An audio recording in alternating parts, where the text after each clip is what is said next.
Hello, everybody. Good morning, evening, afternoon, whatever it is where you may be. I've mentioned before something that I was asked a question about to help define it a little better. I said something along the lines of discipline only goes so far until it meets a point where it's unproductive. And of course, you can force more discipline on yourself. I did a whole lot of that. I have a very high capacity for discipline that I've used a lot in life. But I mentioned that some of the things you see me do that you would think are being done out of discipline are not. There's a different energy at this point that I'm running on. The individual asking the question asked me about, I think, two and a half hours of lateral raises, which is a video on this channel. And basically, it's like, if that's not discipline, please explain what energy it is. So I'm going to attempt to do that. Uh, this is a very spiritual thing, for lack of better labels, to try to explain. Most of my life, I've tried to plan and organize things, and my life, because of a lot of aspects to it, has made that very difficult. And it's always derailed my plans, even if they were good plans. And I fought it a lot, but I found that eventually I had to succumb to the fact that because I want to organize and control everything so much, I actually need to allow what I call chaos, some of it. Or at least, maybe chaos isn't the right word, maybe that's an exaggeration. More like things happen outside of my control. Because it's a huge energy drain trying to control a reality that you don't really have the full right or control to be controlling anyway. And if you inflict your will on others, you're violating the golden rule, which I'm not about at all. So, how's this tie into discipline? Well, let's take weight training, for example. A long time ago, I would push myself very hard beyond what my body could handle at the time. I was not near as healthy. I didn't have the vitality in my 20s that I do now. And I would get very ill from how hard I trained. And I would still try to train when sick and everything else because I just couldn't let it go. So I obviously had more than enough discipline for anything. And I've been involved in ventures in life where people promote discipline as the big thing that creates success. And I've actually displayed and used more discipline than others involved and failed because of it, because I overdid it so bad. You can basically go until the wheels fall off and destroy your own body and nervous system and so forth, and achieve absolutely nothing by having the most discipline. Now, there are those who probably need the experience of discipline to develop a little bit of work ethic or something to help them in life. But like I say, there's a ceiling on just how useful it is. People that are close to me wonder how it is I can do the many things I do and work out every day and so forth. And, you know, it may look like discipline, it may seem like discipline, etc. But really, it's more from a place of passion. It's more from an expansive place of passion where I'm doing it out of love, out of optimism, out of joy. If I wake up in the morning and I feel like, doing a certain workout or doing some work on the land that day, I do. I can do that. I can I can flow from a place of energy and abundance. It wasn't necessarily part of a plan, although it fits into the overall theme of all the things going on. In other words, as my good friend says, you can run on the energy of ego or you can run on the energy of God, and that's a really good way to put it. Um, Running on the energy of ego, of course, you're going to need discipline if you have a lot of goals that involve a lot of work. And you can force yourself, you can do all kinds of things. You can resort to putting things in your body and mind to help you be awake longer and go harder and do whatever you got to do. I mean, people take this really far. They cheat, lie, steal. They become very obsessed with their own goals and ambitions. And in personal experience, I would say ambition is the most dangerous, difficult addiction I ever had. It's much easier for me to give up some substance abuse addiction because I don't make such a big thing of it. But my own ambitions at a time in my life, I did make a very, very big thing of it. Very, very big. Without the intervention of the Almighty and help from God, it probably would have destroyed me completely. So, um, so what is it I do run on? Being that we've been talking about astrology charts lately, you could say a lot of things I do that require, sticking in there and grinding through it are probably more done with the energy of Jupiter rather than the energy of Saturn. I've earned a lot of gifts from Saturn over time, and I am open to the discipline and the responsibilities of my life and the studiousness involved. But when it comes to a big display of energy, like say doing lateral raises for 2.5 hours, that was coming from a flow state and a sense of joy, and a way to channel energy through my body, like pulling spiritual energy from the ether, if you will, and flowing it through my nervous system and through this body. And it felt good to do it. Now, that said, because of my blood type and various things, regular exercise of a high volume is actually pretty good for me. In fact, if I don't do it, I feel a lot worse. I'm the kind of person that if I get too much rest, my health goes downhill. So for me, that's very healthy. It's not necessarily something for everyone to imitate. There are people that in doing 2.5 hours of lateral raises would probably upset their nervous system in ways that would translate to forms of stress in their life. Whereas in my case, it translates to a form of relaxation effect. Okay. So a person needs to be introspective and honest and real with themselves. Um, Now, this does not mean that I don't use any discipline. It doesn't mean that I don't push myself. If I'm working at something and I see a purpose in what I do and what I'm doing, sure, I'll push it further. I'll take it further. I'll add to it. I'll receive some of the motivation of discipline for discipline's sake. But I've just learned to not run or take my cues from that and not go force things and force some mental plan that's totally out of alignment because I'm living in my head chakras and I'm violating my body and I'm violating the world around me and I'm trying to just impose my will on myself or whatever it is I think I'm doing. I'm just coming from a more holistic place inside. So if you see me do something that looks like a lot of hard physical work, I'm not doing it because I have some sense that I have to, or that I'm in trouble if I don't, or I'm a loser if I don't, or anything like that. I'm not forcing myself to do something. I'm doing something because I genuinely want to. Okay. When you see these physical displays, now there are things in life that I have to do because it's just a responsibility in my life. And I'm getting better at finding the joy in those too, especially if it involves helping someone else. Doesn't make me perfect. I have my own triggers. I can still be deceived by fears at times. But when I notice them, I pay attention and realize the fear is lying to me and I get back on a more authentic path.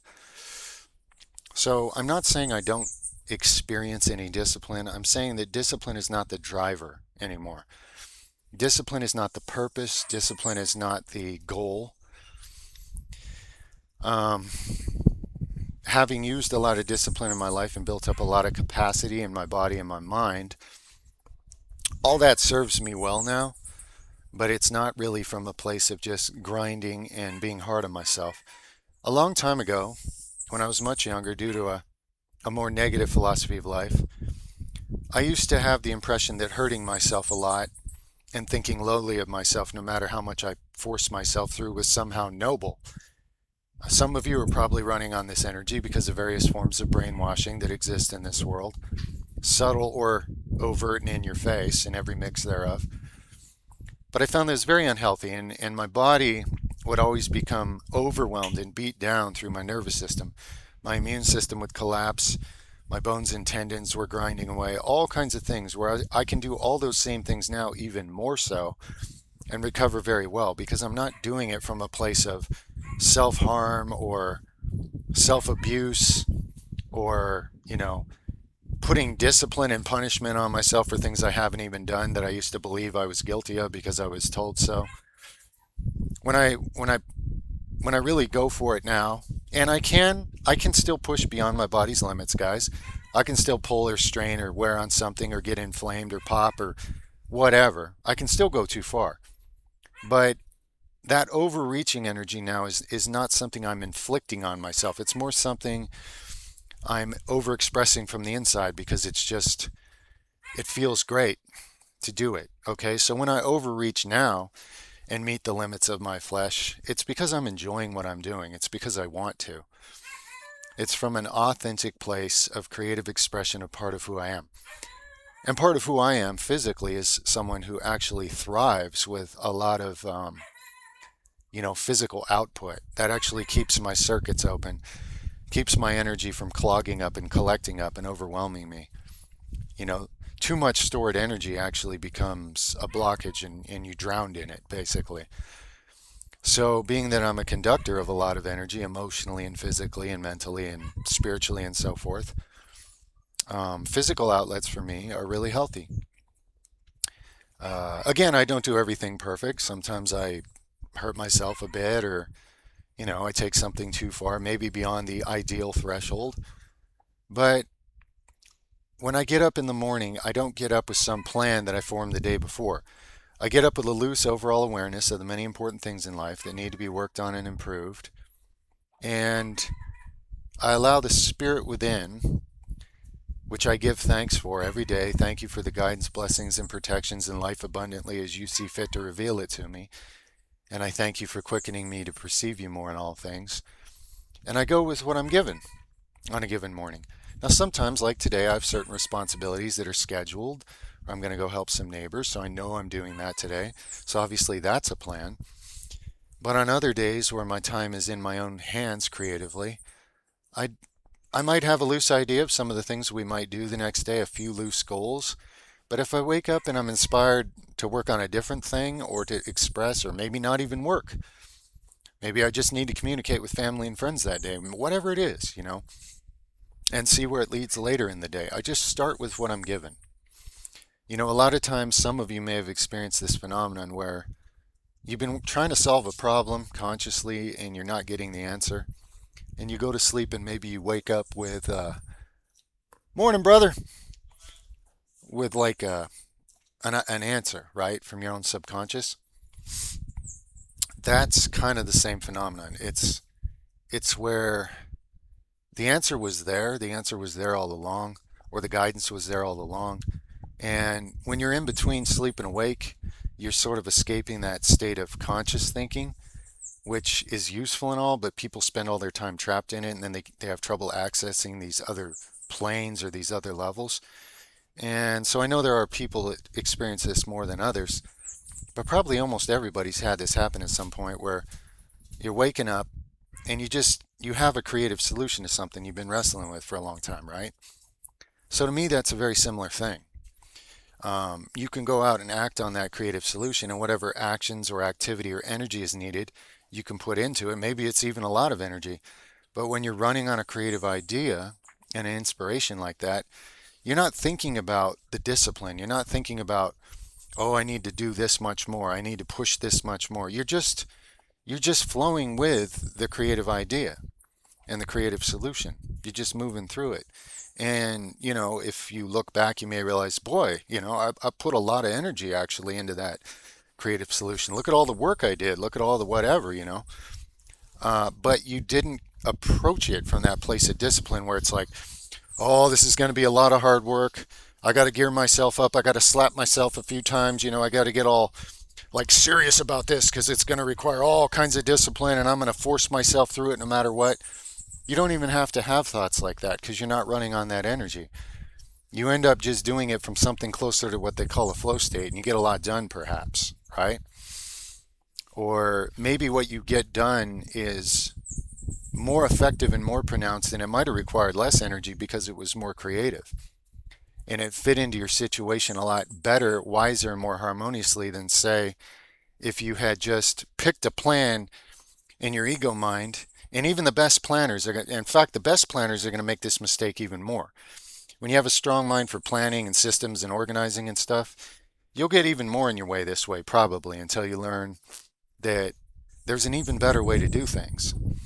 And that better way is to flow from your authentic spiritual self. And then your mind can listen and go from there and be inspired, and then your body will follow your mind. Your cells will follow what's going on in your consciousness, okay? Of course, this ties into root philosophy of life, like everything, because if you have a victim defeated root philosophy of life, you're either going to be apathetic or bitter or something else. And you're not going to be able to use this well. But if you have a healthy root philosophy of life, if you understand you're part of the infinite one, you always were and you always will be, and that this life is an amazing experience and there's all kinds of challenges and injustices and whatever to focus on, but those are just areas of darkness to shine light into. Those are your opportunities.